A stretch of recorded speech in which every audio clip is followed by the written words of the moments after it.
여호수아가 죽은 후에 이스라엘 자손이 여호와께 묻자와 가로되 우리 중 누가 먼저 올라가서 가나안 사람과 싸우리이까.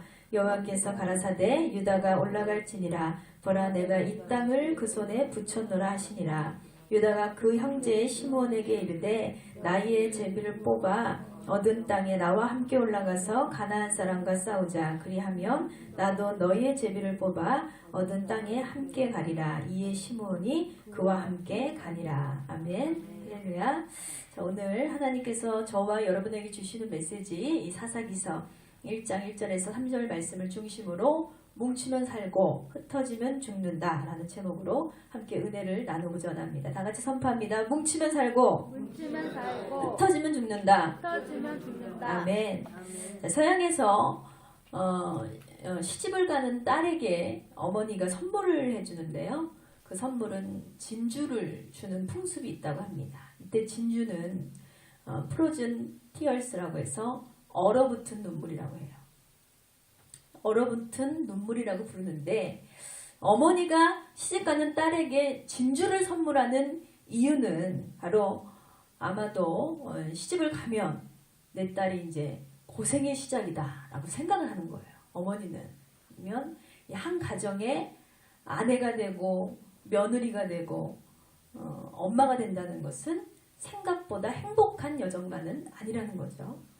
그래서 앞으로 내 딸이 겪게 될 이 고통과 어려움의 순간들은 바로 굉장히 값진 것이지만 이 모래가 진주 속에 들어가서 하나의 진주가 되기까지의 과정, 그 과정처럼 굉장히 많은 고통과 아픔이 분명히 있을 거라는 거예요. 그래서 서양에서는 어머니가 시집가는 딸에게 반드시 진주를 선물로 준다고 합니다. 우리가 보다시피 이 진주는요, 여러분 모래알이 진주 이 조개 속에 들어가서 진주가 탄생을 하는 거예요. 모래가 막 떠돌아다니다가 바다에 떠돌아다니는 이 수많은 모래알 중에서 이 조개살 속에 탁 박혀가지고, 그러면 조개는 어때요? 살아있는 생물이라 너무 고통스러운 거예요. 가시에 찔린 것처럼. 모래알이 내 살을 파고드니까 굉장히 고통스러워요. 그런데 조개는 그것을 품고 견딥니다. 그렇게 해서 네이커라는 진주층이 형성이 돼요. 고통의 어떤 이 고름 같은 것들이 막 쏟아져 나옵니다. 그래서 이 모래알을 뒤덮고 또 뒤덮고 또 뒤덮고 이렇게 수년이 흘러가는 거예요. 그렇게 되면 결국 몇 년이 흐르면 이렇게 우리가 잘 알고 있는 우윳빛깔의 신비로운 보석, 진주가 탄생을 하게 되는 것입니다. 우리가 보기에는 굉장히 아름다운 보석이지만 이 진주 한 알이 만들어지기까지에는 수많은 세월이 필요합니다. 그리고 이 조개가 고통을 겪어야 돼요. 그 고통을 잘 감내한 조개만이 진주라는 값진 보석을 만들어내게 된다는 것입니다. 그래서 마찬가지로 우리도 우리의 삶 가운데도 이렇게 모래알이 우리의 삶을 침입할 때가 있어요. 그것을 우리는 뭐라고 부르냐? 고난이라고 하죠. 어려움이라고 합니다. 위기라고 하고 슬픔이라고 하고 우리의 인생에 괴로움이 찾아왔다라고 얘기를 합니다. 나는 정말 이렇게 살 줄 몰랐는데 갑자기 나에게 질병이 찾아왔어요. 내가 감당할 수 없는 우리 집안에 위기가 찾아옵니다. 그리고 내가 겪기에는 너무나 슬픈 물질의 어려움, 직장 가운데, 사람 가운데 이런 고통이 우리 안에 임하게 될 때가 있습니다. 그런데 우리는 이런 환난을 통해서 진주의 과정을 겪어서 결국은 보석을 만들어내듯이 하나님께서는요, 믿음의 자녀들에게 고난을 허락하시는 이유는 바로 이 고난을 통해서 우리도 값진 열매를 맺기를 원하신다는 것입니다. 그래서 우리는요, 고난을 만나도요, 예수님을 바라보게 된다면 우리의 마음에 슬픔이 떠나가고 우리의 마음에 기쁨이 차오르며 또 어떤 고난을 만날지라도 우리가 긍정적으로 바라볼 수 있는 믿음이 성장하게 될 줄 믿습니다. 자, 우리가 하나님의 소나기를 벗어나지만 않으면 돼요. 고난을 만나도 여러분 위기를 만나도 하나님을 절대 외면하지 마시기 바랍니다. 우리를 도우실 분은요 사람이 아니에요. 우리를 도울 자는요 이 땅에 있지 않습니다. 하나님께서 우리를 도우셔야 우리는 수많은 열매 가운데 아름다운 보석의 열매를 맺게 될 줄 믿습니다. 그래서 내가 시련이 크면 어떤 생각을 해야 돼요? 아, 내가 정말 비싼 값진 인생으로 하나님께서 책임져 주시려나 보다. 이 생각해야 돼요. 고난이 작을수록 그 고통이 적다는 것은 아닙니다. 그런데 고난이 크면 클수록 하나님께서는 그 사람을 엄청 기대하신다는 거예요. 그 사람을 통해서, 그 가정을 통해서 하나님께서 놀라운 기적과 이적과 또 역사를 이루기를 원하신다는 것입니다. 그러므로 여러분 성경에도 우리 시편 126편 5절에 보면 눈물을 흘리며 씨를 뿌리는 자는 기쁨으로 거두리로다 했습니다. 할렐루야. 눈물을 흘리며 여러분의 통곡을 하나님 앞에 통곡하세요. 하나님 앞에 한탄하시고 하나님께 때를 쓰시고 하나님 앞에 기도로 모든 것을 아뢰시기 바랍니다. 반드시 하나님께서 기쁨으로 거두게 해주실 줄 믿습니다. 자, 오늘 이 본문의 말씀이 나오는 사사기는 가나안 정복의 영웅이 나오죠. 여호수아. 자, 이 여호수아 이후로부터 이스라엘의 왕이 세워지기까지는 약 350년의 세월이 필요했습니다. 그리고 작년에도 우리가 이 사무엘상의 메시지를 굉장히 많이 전했잖아요. 이스라엘 백성들이 첫 왕을 맞이하고 그 후로부터 일어나는 수많은 역사를 우리는 같이 공부를 했습니다. 여기 보면 그 왕이 세워지기 이전의 얘기예요. 사사기는. 네, 이 모세가 처음 이 애굽의 종되었던 이들을 출애굽시켜버리죠. 탈출시켜서 광야의 생활을 했는데 막상 모세는 하나님의 약속의 땅에 들어가지 못했어요. 거기까지가 자기의 사명이었던 거예요. 그래서 모세는 이 광야에서 자신의 생명을 다하고 그렇게 죽습니다. 죽기 이전에 하나님께서 모세 후계자로 여호수아를 세우셨어요. 이 여호수아가 이스라엘 백성들을 이끌고 이제는 드디어 약속의 땅에 들어갔습니다. 그러고 났어요. 이들이 이 여호수아를 통해서 진짜 하나님께서 허락하신 젖과 꿀이 흐르는 땅, 이 땅에 들어가는 그 과정에는 결코 쉬운 일만 있었던 것은 아니었다는 거예요. 하나님의 약속은 변하지 않았지만 이스라엘 백성들은 그 길까지 가는 데까지도 하나님께 수많은 불순종을 저지릅니다. 하나님 앞에 수많은 반복된 죄를 저지르고 우상 숭배를 하고 이렇게 끊임없이 하나님과 적대시하는 이런 과정을 겪어야 했다는 거예요. 그렇지만 하나님께서는요, 그들을 사랑하사 늘 그들에게 구원의 손길을 내밀어 주셨다는 거예요. 여러분 기억하세요. 오늘의 메시지를 통해서 우리가 무엇을 바라봐야 될까? 하나님께서는요, 회개하는 사람에게 반드시 구원의 문을 열어주시는 줄 믿으시기 바랍니다. 이들도요, 날마다 하나님을 대적하고 하나님께서 은혜 부어주시면 또 언제 그랬냐는 듯이 하나님을 외면하고 불순종하고 그런 날씨 괴로워지면 하나님께 두 손 들고 나옵니다. 그리고 하나님 또 건져주세요. 계속 반복된 이런 상황 가운데 이들이 회개했을 때 하나님께서는 사사를 붙여주셔서 그들을 구원해 주시고 끊임없이 그들을 사랑하시는 좋으신 하나님이셨다는 겁니다. 그래서 오늘 본문의 메시지는요, 이 여호수아, 모세 후계자인 여호수아도 이제 이들을 다 이끌어내고요, 그 다음에 죽습니다. 죽었어요. 이 생명이 다하고 자기의 사명이 다하니까 죽었습니다. 그 다음에 혼란을 겪고 있는 이들이 이젠 지도자가 없이 처음으로 전쟁을 치르게 된 거예요. 이 전쟁 가운데 이들이 어떻게 승리를 하게 되었는가, 그것을 오늘 교훈하고 있습니다. 여러분, 우리가 사는 세상이 참 우리가 평안하다, 행복하다 막 이렇게 느끼는 사람이 얼마나 있을까요? 다 이렇게 물어보면 목사님, 제가 제일 괴로워요. 우리 가정이 가장 큰 문제예요. 우리 자녀가 가장 큰 고통입니다. 이렇게 얘기하시는 분들 많아요. 근데 보면 10이면 10, 100이면 100, 한 명도 행복하다고 얘기한 사람이 없어요. 우리는 너무 행복해요. 우리는 너무 즐겁거든요. 이렇게 얘기하시면 전혀 없다는 거예요. 믿건지 안 믿던지 불문하고 정말 이 땅을 살아가면서 과연 행복하다, 즐겁다, 평안하다 이렇게 얘기하시는 분들이 거의 없다는 거예요. 그만큼 뭐예요? 이 세상은 괴로움의 연속입니다.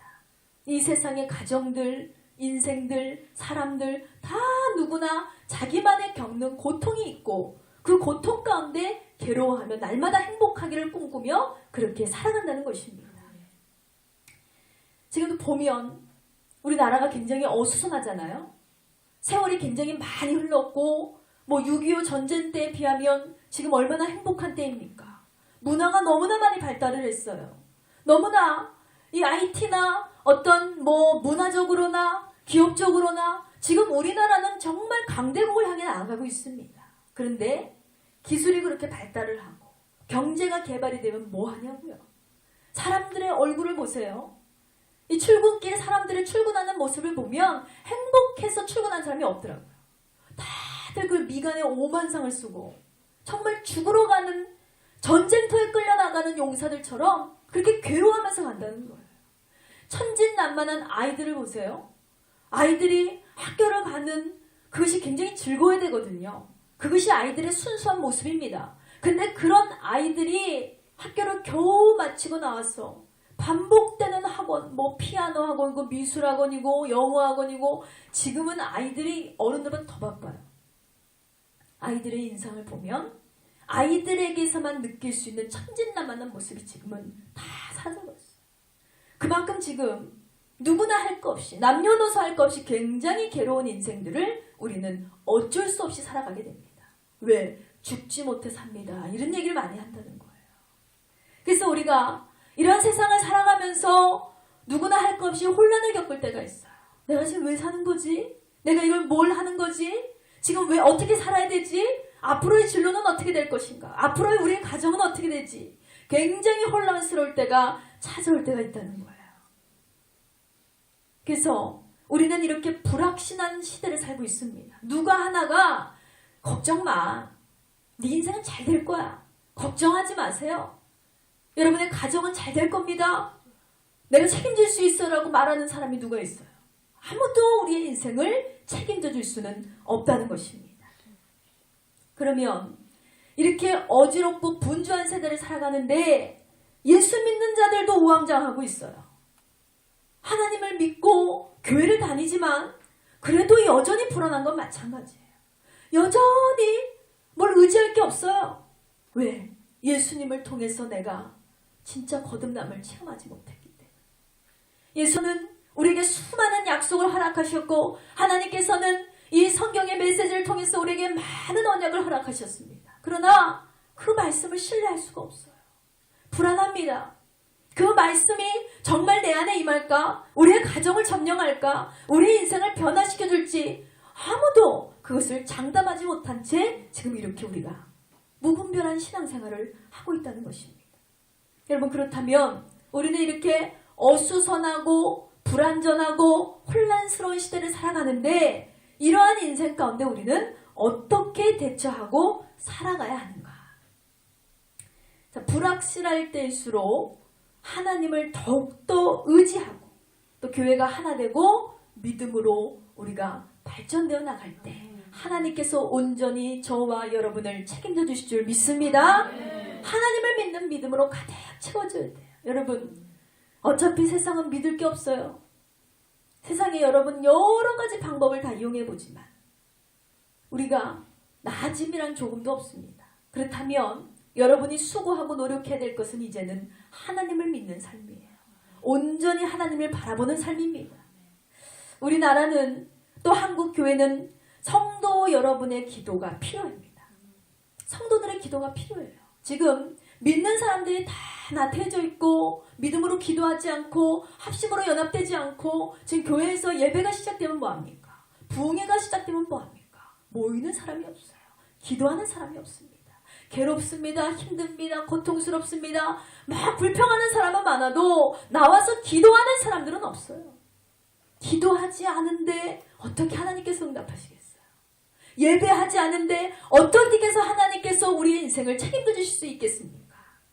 여러분, 이 교회도 또 우리가 속해 있는 이 나라도 여러분의 기도가 필요하다는 사실을 분명히 기억하시기 바랍니다.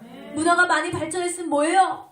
날마다 살인사건이 일어나고 있어요. 날마다 누구를 죽이고 싸우고 폭행하고 이런 사건들은 끊임없이 일어나고 있습니다. 왜 이렇게 세상이 악해지고 있을까요? 믿는 자들이 바로 서서 하나님 앞에 꿇어 엎드려 기도하는 시간을 가질 때에 하나님께서 우리에게 긍휼을 베풀어 주시고 공의를 베풀어 주셔서 이 땅을 살기 좋은 나라로 발전시켜 주실 줄 믿습니다. 자, 그래서 하나님께서 오늘 본문을 통해서 저와 여러분에게 두 가지 메시지를 주십니다. 첫 번째로 혼란할수록 틈을 보이지 말라입니다. 다 같이 선포합니다. 혼란할수록 틈을 보이지 마라. 아멘. 자, 우리 본문 사사기 1장 1절을 봅니다. 여호수아가 죽은 후에 이스라엘 자손이 여호와께 묻자와 가로되 우리 중 누가 먼저 올라가서 가나안 사람과 싸우리이까 했습니다. 자, 하나님은 모세를 통해서 이스라엘 백성들을 건져내셨잖아요. 그리고 약속의 땅인 젖과 꿀이 흐르는 땅 가나안 땅으로 이끌어가는 사명을 맡기셨는데 아까 앞서 말씀드렸다시피 모세는 자기의 사명을 온전히 다 감당을 했어요. 그리고 자기의 사명을 다 마친 후에 훌륭히 마친 후에 자기의 후계자인 여호수아에게 사명을 전담을 하고 그렇게 천국으로 갔습니다. 근데 가나안 땅까지 가지 못하고 이가 죽었으니 어떤 사람들이 이렇게 얘기해. 모세 참 불쌍하다. 이용만 당하고 죽은 거 아니야? 이렇게 얘기하죠.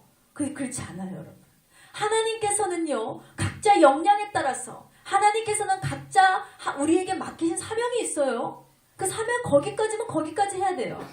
그래서 이 모세는 온전히 하나님께서 이 땅에 생명 주시면서 자기의 맡기신 사명을 다 감당을 했기 때문에 기쁨으로 천국에 가게 된 거예요. 그렇게 이제 여호수아가 후계자로 세워지고 가나안 정복의 사명을 하나님께서 또다시 맡기셨습니다. 가나안 땅을 정복해라. 이 가나안 땅에 딱 들어가 봤더니요, 이 광야에서의 40년이 너무나 괴로웠잖아요. 그래서 거기서 불평해가지고 이스라엘 불평불만하고 원망한 거예요. 아니, 여기 먹을 것이 없는데요? 광야에는 물도 없는데요? 하나님께서 물을 주세요. 바위 속에서 막 물이 솟아나게 하시고 물을 주십니다. 하나님 배가 고픈데요? 하늘에서 만나와 메추라기가 막 떨어지는 거예요. 근데 이들의 문제는 40년간 만나와 메추라기를 먹었어요. 맨날 똑같은 음식만 먹어요. 여러분 생각해보세요. 우리가 삼시세끼도 똑같은 반찬을 주면 아이들은 투정을 합니다. 날이면 날마다 똑같은 음식을 먹어요. 미치는 거예요. 그렇지만 그들은 그래도 감사해야 됐죠. 불평하는 거예요. 아니, 굶는 거보다 죽는 거보다 낫잖아요. 그런데 막 불평을 했어요. 그때 결국 그들이 하나님의 심판을 받았어. 그 애굽에서 탈출한 1세대들은 그곳에 다 죽게 됐어요. 어린아이들이 순수하잖아요. 어린아이들은 안 죽었어요. 어른들만 다 죽었습니다. 그리고 나서 1세대들이 죽고 거기에 남아있는 2세대들이 이제 자라나고 성장하면서 이제 여호수아와 같이 이 하나님의 약속의 땅, 이 가나안 땅에 들어가게 된 거예요. 이제 됐다. 하나님께서는 분명 가나안의 땅은 젖과 꿀이 흐르는 땅이라고 하셨고 너희가 살기 좋은 땅이라고 하셨고 우리에게 베풀어 주신 약속의 땅이라고 하셨으니 여기만 들어가면 행복하겠지라고 생각을 했어요. 우리가 예수만 믿으면 그러면 행복한 일이 빵빵 터지고 돈도 많이 생기고 막 이렇게 생각을 하는 사람들이 있어요. 교회 다니면 돈이 많이 생긴대. 교회 다니면 진급한대. 명예가 생긴대. 착각하시면 안 돼요. 돈과 명예를 바라보고 우리가 가는 것이 교회가 아니고 예수 믿는 삶이 아니에요. 그 안에는 분명히 광야에서의 겪었던 이스라엘 백성들이 겪었던 그 고통과 같은 어려움이 있습니다. 시험도 있습니다. 그러나 그것을 통과한 자에게는 하나님께서는 이 땅에서 비교할 수 없는 축복을 허락해 주신다는 사실을 여러분 믿으시기 바랍니다. 공짜 바라지 마세요.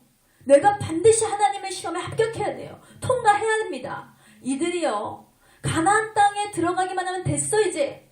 고생은 끝났어라고 생각을 했는데 가나안 땅에 딱 들어가 보니 그 땅은 비어있는 땅이 아니었어요. 비어있는 땅이 아니에요. 우리가 이사 가면, 새 집에 이사를 가면 주인이 이제 없는 집안에 가잖아요. 그러면 이제 그 집은 내 집이에요. 그런데 이스라엘 백성들이 가나안 땅에 딱 들어가 보니 비어있는 땅이 아니라 이미 7족속이 거기서 자리를 잡고 살고 있었다는 거예요. 거기에 살고 있던 인디언들이 있었습니다. 거기에 자리를 잡고 주름을 잡고 있던 사람들이 있었어요. 그들은 악인들이었습니다. 하나님께서 이스라엘 백성들에게 가나안 땅을 주시기로 작정을 한 거예요. 이 땅은 저들의 땅이 아니야. 너희의 땅이야. 그러니 이들이 덜컥 겁이 났어요. 아니 이스라엘이 이제는 가나안 땅에 들어가면 이제는 살기 좋고 편하고 행복하게만 살 줄 알았는데 아니 다른 자들이 땅을 차지하고 있으니 어떻게 해야 돼요? 또 전쟁은 시작된 거예요. 땅을 쟁취해야 됩니다. 빼앗아야 돼요. 빼앗는 것도 이거 하나님의 뜻이기 때문에 이 땅을 차지하는 것이 이들의 목적이고 이 땅을 차지하는 것이 하나님의 뜻이었어요. 그래서 들어가 보니 이 7족속과 싸워야 됐다는 거예요. 그래서 여호수아를 지도자로 중심으로 해서 이들이 이 7족속 가나안의 족속을 무찌르고 하나하나씩 물리치면서 나아가기 시작합니다. 그래서 그들이 한 5년 이상을 싸웠어요. 전쟁을 계속 치르고 땅을 차지하고 정복하고 나아갑니다. 드디어 가나안 땅에 정착을 하게 된 거예요. 전투도 끝났고요. 땅 분배도 다 끝났어요. 여호수아의 사명도 여기까지였어요.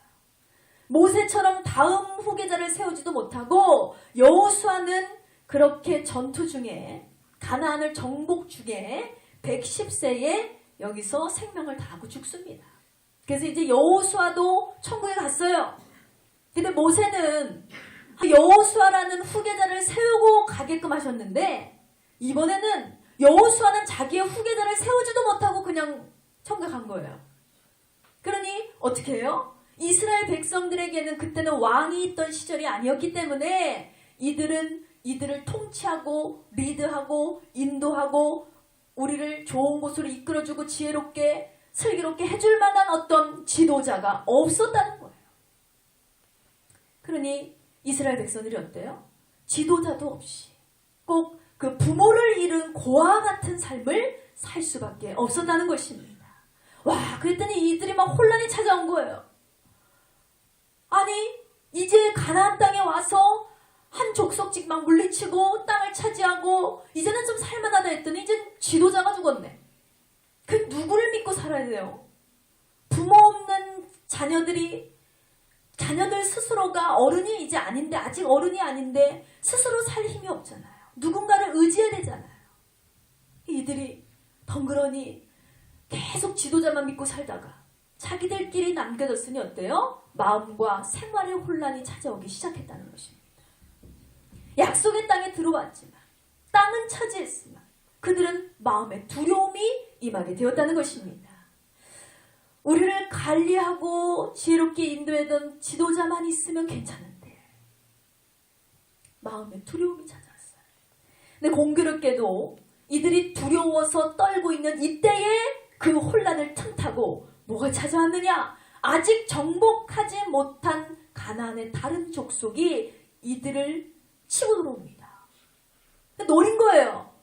왜냐하면 여호수아가 있던 시절에 7족속을 다 물리친 게 아니었어요. 하나하나 물리치면서 땅을 정복하고 나가던 그 기쁨의 순간에 이 여호수아가 죽었으니까 이 남아있던 족속이 저거 봐라. 쟤네에게 지도자가 없어.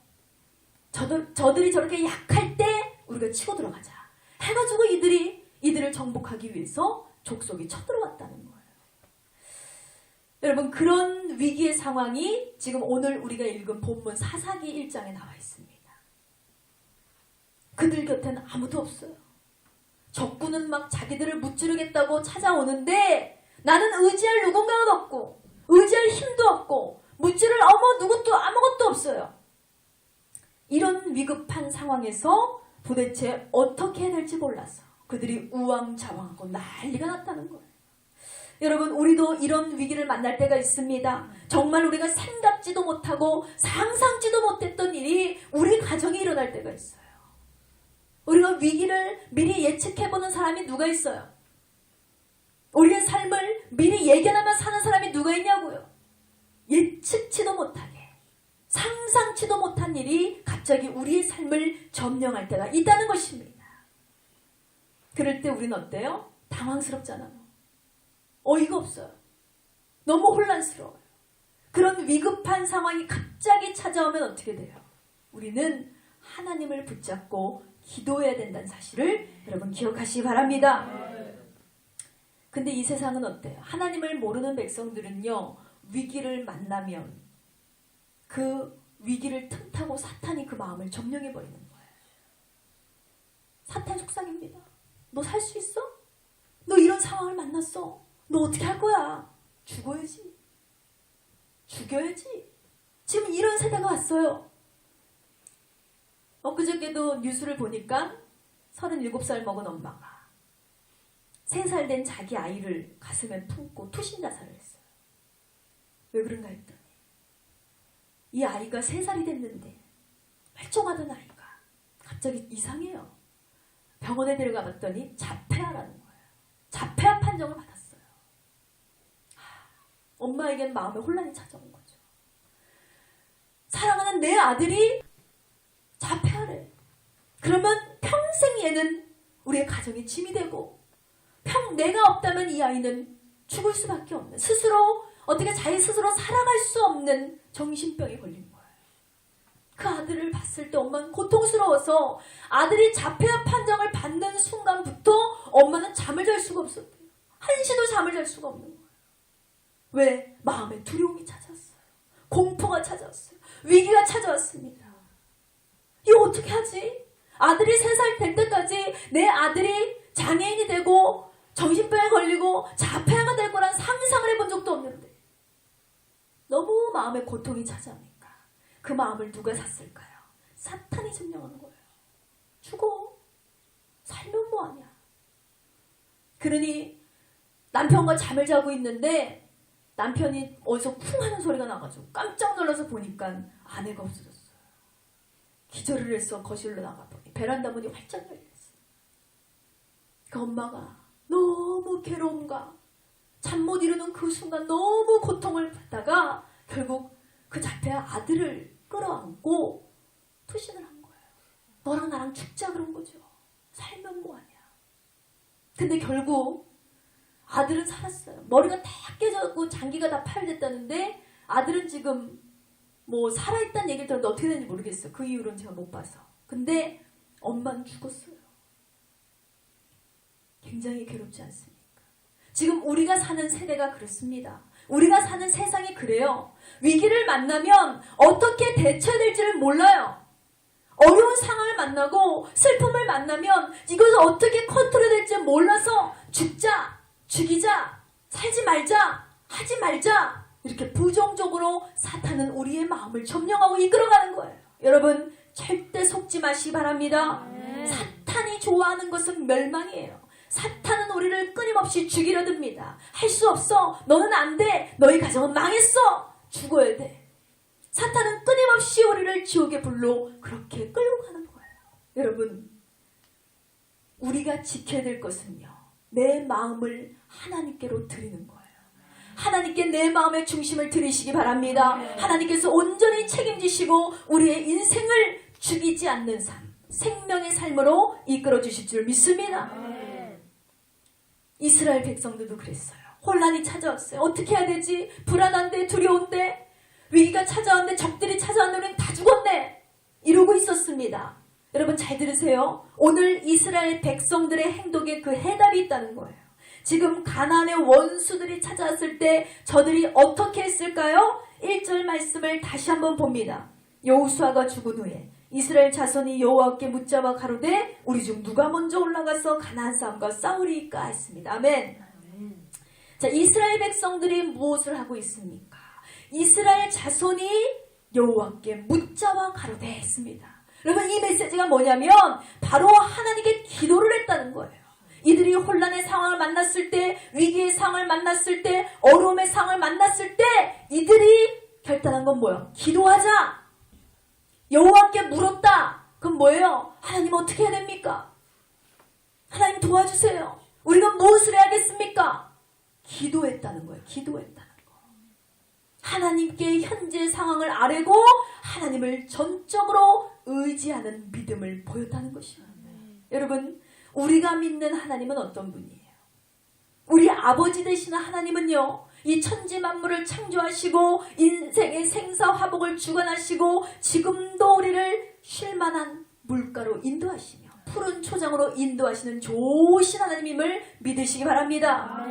그분은 우리가 사망의 음침한 골짜기에 있다 할지라도 어떻게든 우리를 해를 받지 않게 하시고 우리를 보호하시고 인도하시는 참 좋으신 분이라는 거예요.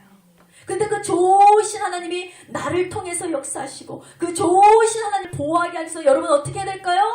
기도해야 돼요. 기도해야 돼요. 물론 위기를 만났을 때 기도해야 됩니다.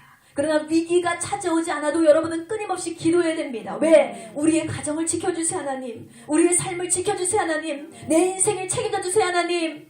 우리의 직장을 책임져주세요. 우리의 자녀들을 하나님께 맡깁니다. 하나님 응답하여 주시옵소서. 기도하는 자녀들에게는 위기가 찾아오지 않습니다. 위기가 찾아온다는 것은 기도하라는 뜻입니다. 여러분, 그렇기 때문에 세상이 변해도 어떤 문제가 있어도 어떤 대적이 쳐들어와도 우리는 하나님을 먼저 찾고 기도하고 하나님을 믿고 의지해야 한다는 것을 반드시 기억하시기 바랍니다. 그래야 살 길이 열리는 거예요. 그래야 문제가 해결되고요. 그래야 하나님의 도우심을 기대할 수가 있다는 것입니다. 자, 오늘 유다 지파를 보세요.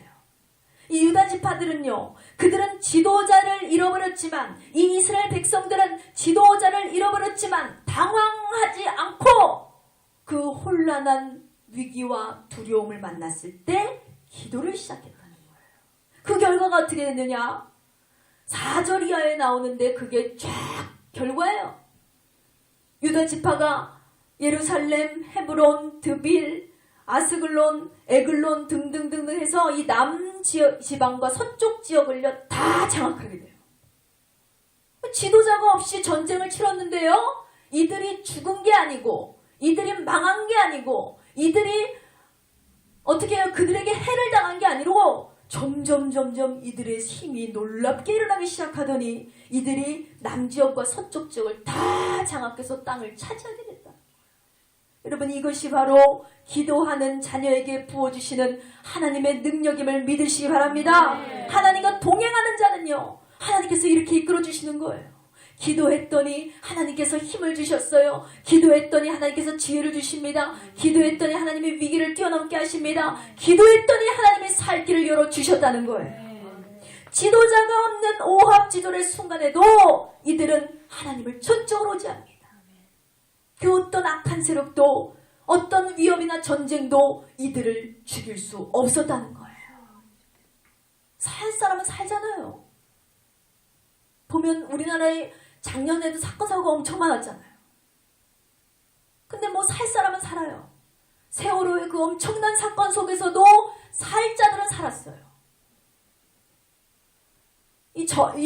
전철이 막 마비되고 대구 지하철 참사도 보면요, 살 사람은 살았어요. 어떤 전쟁이 나고 어떤 사고가 나도 살 사람은 살더라고요. 이번에도 이 노인들의 싸움이 일어났어요. 경기도 화성에서 이 엽총으로 죽이는 사건이 일어났잖아요. 근데 그 중에서 거기 며느리인가 사셨더라고요. 살 사람은 산다 생각했어요. 살 생명은 살게 되어 있어요. 그런데 우리 예수 믿는 우리는 어떻게 해야 돼요? 우리가 하나님을 전적으로 의지하는 자는 온전히 살게 된 축복을 받게 될 줄 믿습니다. 내 인생의 지도자가 되시는 하나님을 바라봤더니 우리의 육신의 눈으로 보이는 지도자가 없어도 살 사람은 살더라는 거예요. 하나님만이 내 길의 인생의 지도자가 되시고 인도자가 되시고 우리의 인생을 책임져 주시는 절대적인 권력자이심을 여러분 믿으시기 바랍니다. 여러분의 인생에 가정이 없습니까? 여러분의 삶의 주인인 물질이 없습니까? 내 삶에 내 건강이 얼마나 필요해요. 건강이 없어도 살 사람은 살아요. 손발이 없고 팔다리가 잘려도 살 사람은 삽니다. 산다니까요. 그럼 뭐예요? 마음의 믿음이에요. 우리가 누구를 의지하고 의지하고 무엇을 믿고 사느냐에 따라서 살 사람은 반드시 살게 되어 있다는 것입니다. 여러분, 지파와 같은 혼란의 위기를 만났을 때 여러분은 어떻게 하셨어요? 어떻게 하셨어요? 우리가 위기의 순간이 한두 번이었어요? 한두 번이 아니잖아요. 앞으로도 전쟁과 같은 내 삶이 펼쳐질지 몰라요. 어떻게 위기가 우리를 점령할지 모릅니다. 여러분, 그때 누구를 의지하시겠습니까? 눈에 보이는 세상과 어떤 조건들과 무기를 의지하려고 생각하지 마세요. 다 망하게 되어 있습니다. 우리가 이 세상의 주권자이신 하나님을 바라볼 것이냐, 세상의 주권자인 사탄을 바라볼 것이냐, 이 세상의 명예를 바라볼 것이냐, 이 세상의 지위인 돈을 바라볼 것이냐, 무엇을 의지하냐에 따라서 반드시 망하느냐 흥하느냐는 결정되어 있다는 거예요. 돈을 바라보고는 사는 사람은 돈에게 망해서 죽습니다. 건강만 의지하고 건강만 바라보는 사람들, 여러분, 여기 우리 앞에 홍제천에서도 옛날 한 10년 전에 사고 났잖아요. 그때 저희 오빠가 여기서 공익근무를 할 때였어요. 비가 철갑을 해서 내리는데 막 경찰차가 오고 난리가 났어요. 왜 그런가 해서 우리 오빠 봤더니 사람이 죽었대요. 아니, 비가 그렇게 내리는데 건강하겠다고 여기서 파워워킹을 하고 있는 거예요. 비가 막 장대비가 쏟아지는데 거기서도 그 비를 맞으면서 얼마나 하루 운동 안 하면 죽습니까?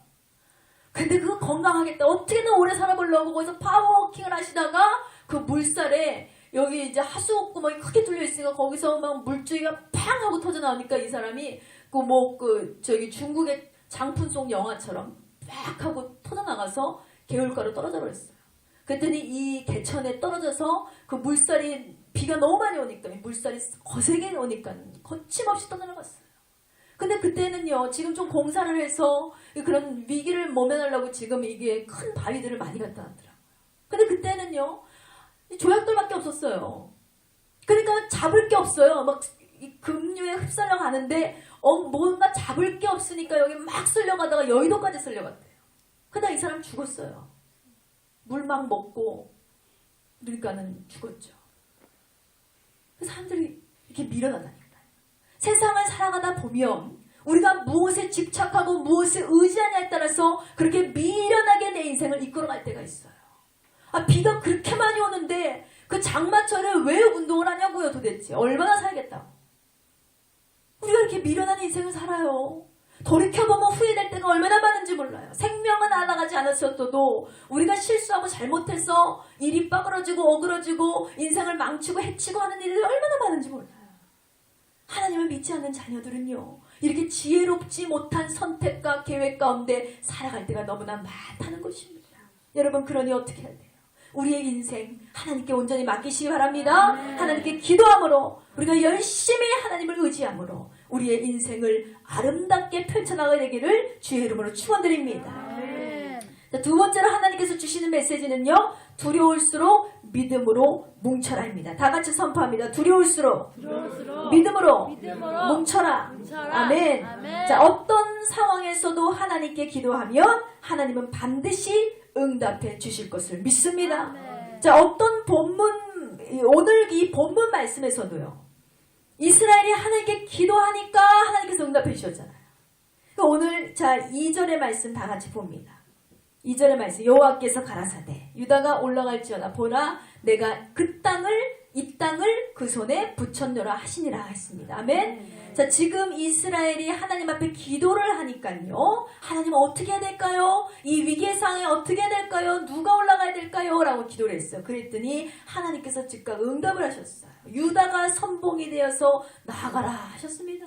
자, 이스라엘 백성들도요, 이스라엘의 지파가 있었어요. 12지파로 하나님께 세우십니다. 그 중에서 가장 유망한 지파가 유다 지파였어요. 그러니까 오늘 이 주인공들이 유다 지파예요. 하나님 인정을 받고 택함을 받고 하나님께 순종을 잘한 백성이 있었으니 이스라엘 민족 중에서도 12지파로 쪼개졌는데 그 12지파 중에 유다 지파가 유독 이렇게 하나님의 은혜를 받게 됩니다. 앞으로도 이 여러 지파에 대해서 말씀을 많이 드리겠지만, 설교를 통해서 드리겠지만, 이 유다 지파가 이때에도 선봉이 되어서 나아갈 것을 하나님께서 말씀을 하십니다. 그러면 너희가 땅을 차지하게 될 거라는 거예요. 이렇게 하나님의 응답을 받고 이 유다가 시므온 형제의 도움을 요청하게 돼요. 그래서 3절에 보면 유다가 그의 형제 시므온에게 이르되 내가 제비를 뽑아 얻은 땅에 나와 함께 올라가서 가나안 사람과 싸우자 그리하면 나도 너의 제비를 뽑아 얻은 땅에 함께 가니라. 이에 시므온이 그와 함께 가니라 했습니다. 아멘. 자, 아무리 잘난 사람도 여러분 이 도움이 필요해요. 아무리 잘난 사람도요 자기 혼자 못 살아요. 다 자기를 도울 자들을 하나님 붙여주시는 거예요. 약한 사람은 당연히 도울 사람이 필요해요. 반대의 경우 강한 사람, 약한 사람만 어떤 도움이 필요하다 생각하지만 그렇지 않아요. 강한 사람들도 약자의 도움이 필요할 때가 있습니다. 그렇기 때문에 인생은 뭐냐? 결국 서로 돕고 도우면서 살아야 돼요. 특히나 예수 믿는 사람들도 그렇습니다. 예수 믿는 사람들이 우리가 예수 그리스도를 주로 고백한 공동체가 뭐예요? 교회예요. 교회에는 3, 4, 5 다 모여있는데 이 교회 안에서 우리가 믿음으로 연합되고 기도함으로 뭉치지 않으면 어떻게 돼요? 교회가 분열되는 거예요.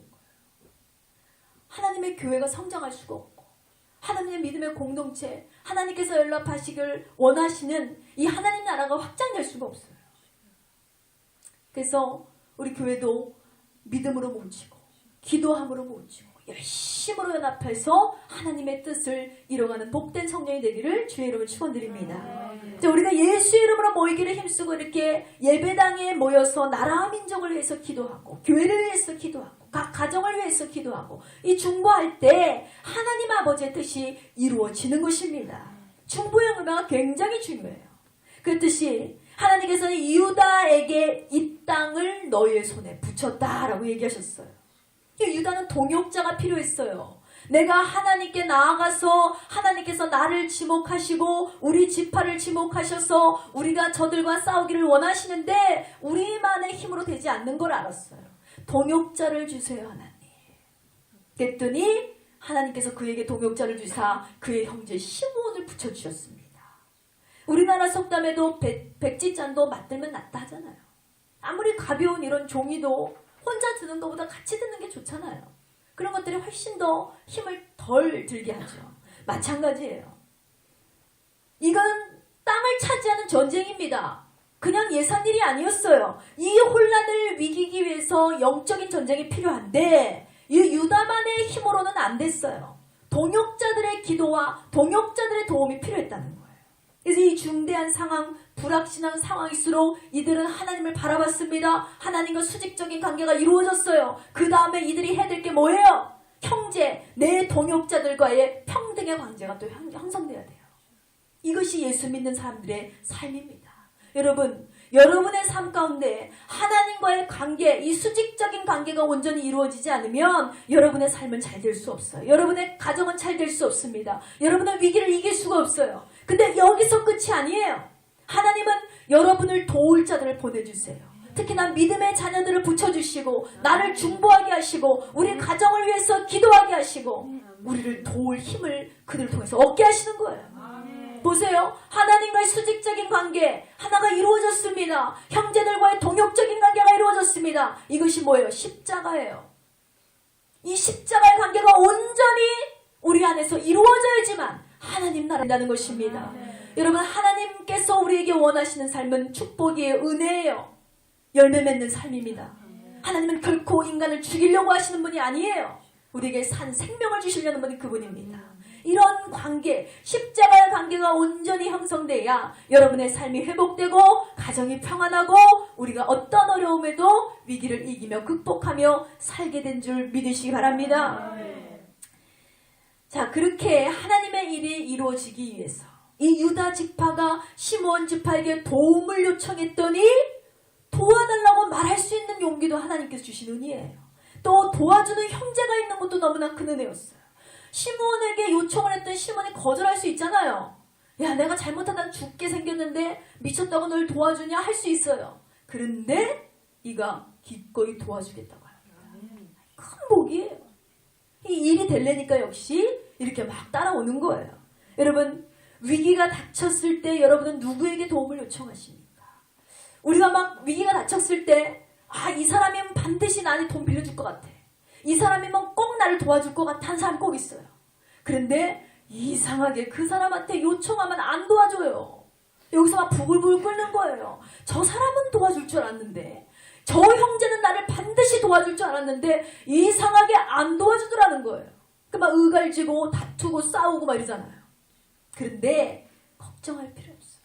하나님 도와주세요.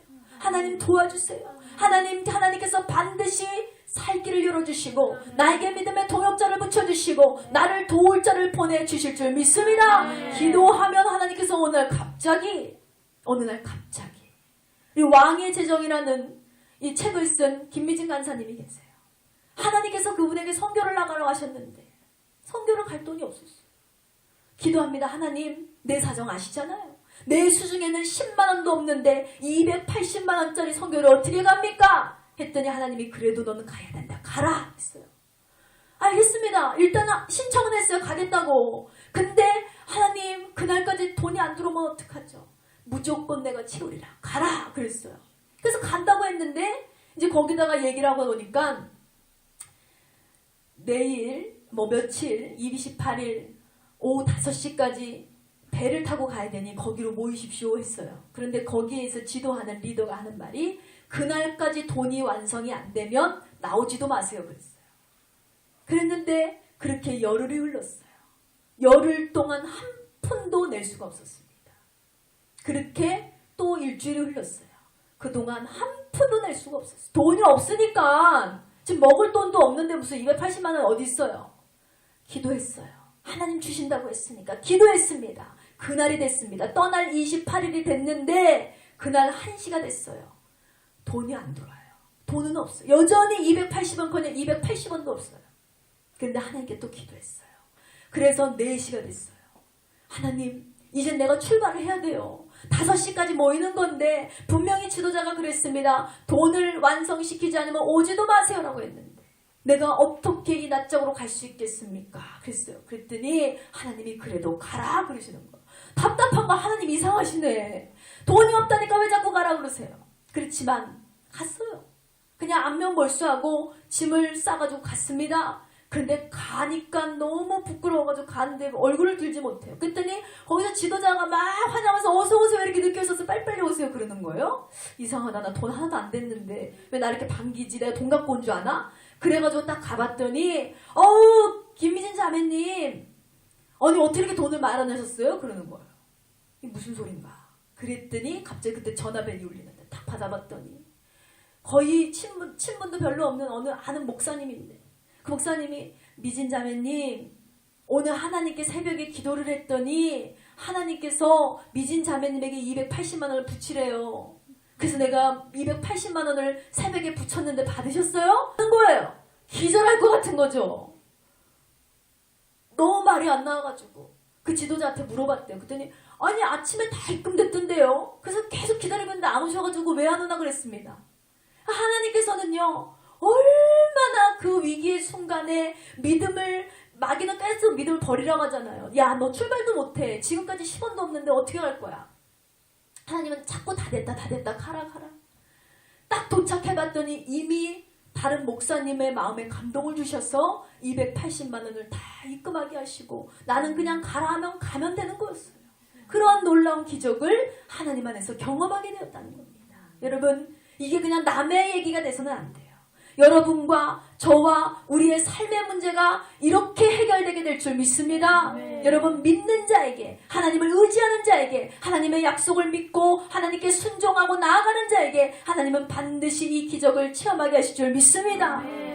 그래서 우리는 뭐예요? 어려움을 만났을 때 여러분 두려워하지 마세요. 1초 전에 하나님이 해결하세요. 1분 전에 해결하시고 1시간 전에 해결하시는 분이 우리가 믿는 기적의 하나님을 믿으시기 바랍니다. 그래서 하나님께서는요 마태복음 12장 50절에도 이렇게 말씀하십니다. 누구든지 하늘에 계신 내 아버지의 뜻대로 하는 자가 내 형제요 자매요 어머니니라 했습니다. 할렐루야. 여러분 하나님의 뜻을 바라보세요.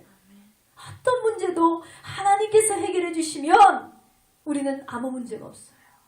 지금 내 문제가 정말 죽음을 통과해야 될 문제라고 생각하십니까? 두려워하지 마세요. 여러분의 생명도 하나님께서 온전히 책임져 주실 줄 믿습니다. 자, 오늘 하나님께서 이렇게 우리에게 놀라운 기적의 말씀을 보이셨어요. 여러분, 오늘 이 본문의 말씀을 통해서 하나님 두 가지 메시지 주셨는데 다시 봅니다. 첫째로, 혼란할수록 틈을 보이지 말라는, 누구에게? 원수마귀에게 틈을 보이지 마시기 바랍니다. 혼란해일수록 하나님을 바라보고 하나님께만 우리가 의지할 때 하나님께서 우리의 인생을 책임져 주신다는 거예요. 둘째로, 두려울수록 여러분 흩어지지 마세요. 우왕좌왕하지 마세요. 두려울수록 믿음으로 가족이 하나 되고 교회가 하나 되고 여러분이 믿음으로 뭉치시기 바랍니다. 그렇게 우리가 하나님께 기도할 때 하나님께서 우리의 인생을 온전히 책임져 주실 줄 믿습니다. 여러분, 사순절 기간이잖아요. 우리가 이제 지금 사순절 두 번째 기간을 지나고 있는데 이제 4월 5일이면 우리 예수님께서 부활하신 부활주일입니다. 예수 그리스도께서 죄와 사망으로 물든 이 절망의 땅을 축복의 땅으로 바꾸시는 데 있어서는 그분의 피와 그분의 찢긴 살이 필요했어요. 예수님께서 친히 자신의 목숨을 버리면서까지 인류를 이렇게 사랑하셨다는 거예요. 다른 사람의 얘기가 아니에요. 여러분을 하나님께서 그렇게 사랑하셨어요. 여러분을 예수님께서 그렇게 사랑하셨기 때문에 자기의 생명을 내어주셨습니다. 이 사랑을 여러분께서 경험하시고 이 사랑을 여러분께서 마음으로 느끼시고 체험하신다면 우리가 하나님 앞에 순종하지 못할 것이 무엇이 있겠습니까? 하나님 뜻대로 살지 못할 것이 무엇이 있겠습니까? 여러분, 여러분의 가슴에 성령의 뜨거운 불이 임하게 될 줄 믿습니다. 그렇게 되면 여러분이 믿음으로 서게 되고 하나님의 능력으로 서게 되면 여러분의 삶의 모든 고통과 어려움과 질병과 낙심과 물질의 문제와 모든 자녀의 문제와 가정의 문제, 모든 문제를 하나님께서 온전히 책임져 주실 줄 믿습니다. 이 시간 기도합니다. 하나님께 간절히 기도할 때 우리 하나님, 우리도 유다 지파들과 같이 어려움을 만났을 때, 위기를 만났을 때 우왕좌왕하지 않고 오직 하나님만 바라보고 믿음으로 기도할 수 있는 하나님의 자녀가 되게 해달라고 이 시간 주여 삼창하시고 기도하시겠습니다. 주여, 주여, 주여. 아버지 하나님 감사합니다. 사랑의 하나님께서 오늘도 우리와 함께하여 주셨어. 아버지, 주여, 아버지, 이스라엘 백성들을 온전히 이끄신 하나님, 가나안 땅에서 위기를 만났지만 지도자를 잃었지만 그들이 당황하지 않고 하나님을 의지하고 기도했을 때 아버지, 그들의 인생을 책임져